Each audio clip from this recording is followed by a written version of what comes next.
జిల్లా అధ్యక్షుడు ఎస్వి మోహన్ రెడ్డి గారికి, మా కార్పొరేటర్లకు, మరియు వైఎస్ఆర్సీపీ నాయకులకు, మీడియా మిత్రులకు అందరికీ నమస్కారం తెలియజేస్తూ, ఏప్రిల్ 26న మున్సిపల్ జనరల్ బాడీ మీటింగు జరిగింది. ఇక్కడ ఉన్న వాళ్ళు మీరందరూ కూడా చాలామంది ఆ మీటింగ్కి అటెండ్ అయినారు. జనరల్ బాడీ మీటింగులలో వాళ్ళ వార్డులకు సంబంధించినటువంటి సమస్యలు ఏదన్నా ఉంటే సభ దృష్టికి తీసుకురావటమో, ఏదైనా అవసరమైన వాటికి శాంక్షనింగ్ తీసుకోవటమో, సో సమస్యలపైన కింది స్థాయి అంటే కింది స్థాయి నుంచి సమస్యలు ఏదన్నా ఉంటే అది ఒక మినీ అసెంబ్లీ లాగా ఆ సమస్యను సభ దృష్టికి తీసుకొచ్చి సాల్వ్ చేసుకోవటం అనేది కార్పొరేటర్లకు వాళ్ళ వీధులలో తిరుగులాడినప్పుడు సమస్యలు తెలుస్తుంటాయి. కాబట్టి దాని గురించి చర్చ జరుగుతుంది. చర్చ ప్రకారం ఏదైనా అవసరమైనట్టు తీసుకుంటాం. మొన్న జరిగినటువంటి 26వ తారీఖు జరిగినటువంటి మీటింగు కేవలం అల్లరి చేయాలి, సభను జరగనీయకూడదు ఎటువంటి పరిస్థితుల్లో అనేటువంటి, అంటే వాళ్ళు ఏదో అనుకున్నారు, అది జరగలేదు. దాంతో ఆ బాధ ఈ రకంగా బయట పెట్టడం జరిగింది. చాలామంది చూసినారు. సో ఈ విషయంలో 4వ వార్డు కార్పొరేటర్ అర్సియా, ఆమె వార్డుల సమస్యలు ఆమె చెప్తుంటే మధ్యన తెలుగుదేశానికి సంబంధించిన కార్పొరేటర్లు వేసి అల్లరి చేయనికపోతుంటే నీకేం పని ఉందా, ఎవరికి అవకాశం వచ్చినప్పుడు వాళ్ళు చెప్పుకోవచ్చు అన్నట్టుగా మా కార్పొరేటర్లు కూడా లేవటం జరిగింది. దాంట్లో కొంత వాదోపవాదాలు జరగటము అక్కడ. ఎందుకంటే యూనిస్ భాష కూడా ఎంత చెప్పినా వాళ్ళు ఆగకుండా మీరు ఎందుకు అడ్డం తగులుతారు, మీకు అవకాశం వచ్చినప్పుడు మీరు మాట్లాడుకుందరు అంటే ఎంత చెప్పినా వినకపోయేసరికి కోపంతో కుర్చీ ఇసిరేయటం జరిగింది. ఏ కుర్చీ ఇరిగిపోలేదు, ఎవరికి దెబ్బ జరగలేదు. అన్ని వీడియోలు ఉన్నాయి. మీరందరూ కూడా చాలామంది ఇక్కడ కూర్చున్న వాళ్ళు మీరు కూడా ఉండింటారు. అది జరిగితే ఇంకా దిగజారినటువంటి రాజకీయం అంతా మనం కూడా కడుపుకు అన్నం తింటాం. అంత దిగజారి స్టేట్మెంట్. ఒకసారి ఆ స్టేట్మెంట్ చదువుతాడు మా కార్పొరేటరు. మీరందరూ ఉన్నారు, చాలామంది ఉన్నారు, ఒకసారి వినండి.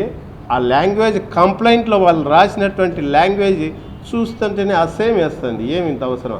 ఆ కంప్లైంట్ ఇచ్చినటువంటి వ్యక్తి అన్న శిష్యుడు, ఒకప్పుడు అన్న శిష్యుడు,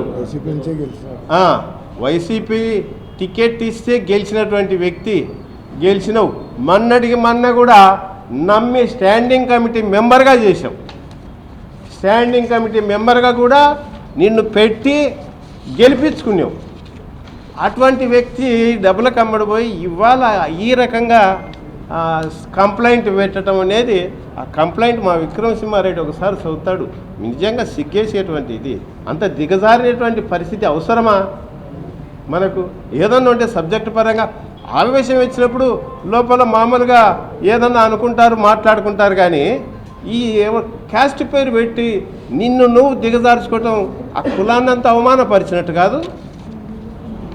నువ్వు కాకుండా అందరిని అవమానపరుస్తున్నావు కదా. అంటే ఇట్లాంటి పనికిమాల కంప్లైంట్లు ఇచ్చి పనికిమాల ఇచ్చేసి, సో ఇది ఒక అంటే దుష్ట సాంప్రదాయానికి తెరదీయటం ఉంటారు.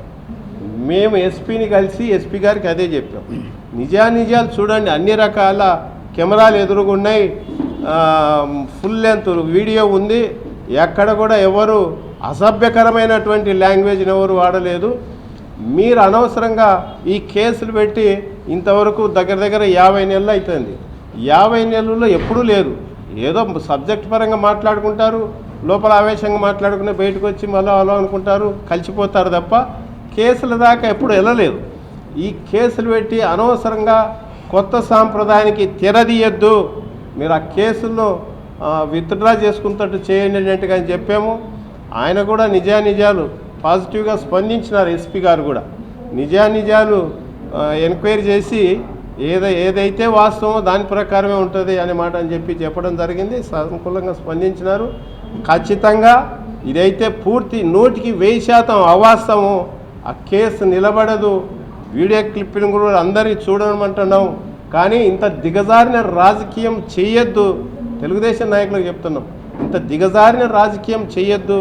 మీరు ఎవరు కేసుల గురించో ఇంకో దాని గురించో భయపడేటువంటి పరిస్థితి ఏ వైఎస్ఆర్సీ పార్టీ నాయకులకు, కార్యకర్తలకు, మా కార్పొరేటర్లకు ఎవరికి లేదు. భయపడే ప్రసక్తి రాదని సంగతి తెలియజేస్తున్నాం. మీరు నా వర్షం కాకుండా ఇంకా మా వాళ్ళు మాట్లాడతారు, కార్పొరేటర్లు ఒకరిద్దరు మాట్లాడతారు. దయచేసి ఆసియా మాట్లాడుతుంది. ఆయన ఒకసారి ఆ స్టేట్మెంట్ వాళ్ళు ఇచ్చిన కంప్లైంట్స్ అది ఒకసారి, వీళ్ళందరూ కూడా ఉన్నారు, చాలామంది ఉన్నారు అక్కడ హాల్లో ఉన్నారు. ఆయన వాడినటువంటి లాంగ్వేజ్ చూడండి ఒకసారి, కంప్లైంట్కి వాడినటువంటి లాంగ్వేజ్ని ఒకసారి వినండి.